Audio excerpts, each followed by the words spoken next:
सप्रेम नमस्कार। मराठी में एक कविता पढ़ी, बहुत अच्छी लगी। मुझे लगा आप सभी को सुनाना चाहिए।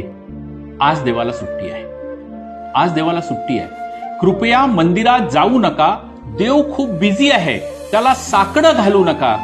जायचंच असेल तर जा एखाद्या अनाथ आश्रमात, जायचंच असेल तर जा एखाद्या अनाथ आश्रमात।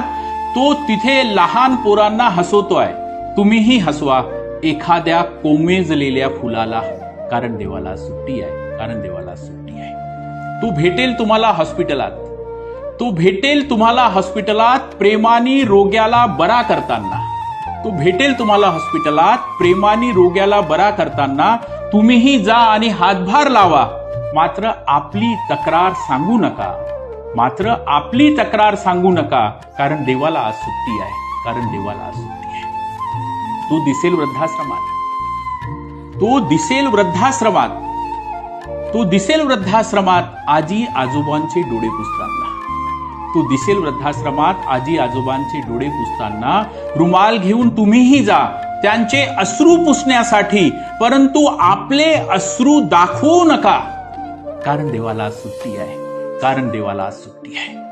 तो बसलाय ट्रॅफिक सिग्नलवर, तो बसलाय ट्रॅफिक सिग्नलवर खेळणी विकणाऱ्या मुलांच्या सुरक्षेसाठी। तुम्हीही जा हातात वह्या पुस्तके घेऊन त्यांना सुशिक्षित करा।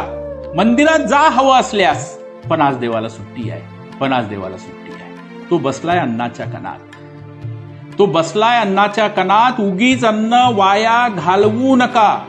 जमलं तर एखादा घास द्या भुकेलेल्या माणसाला, जमलं तर एखादा घास द्या भुकेलेल्या माणसाला। तो आज त्यांच्यातच रमलाय, देवाचा वेळ वाया घालवू नका, त्याला भरपूर काम आहे।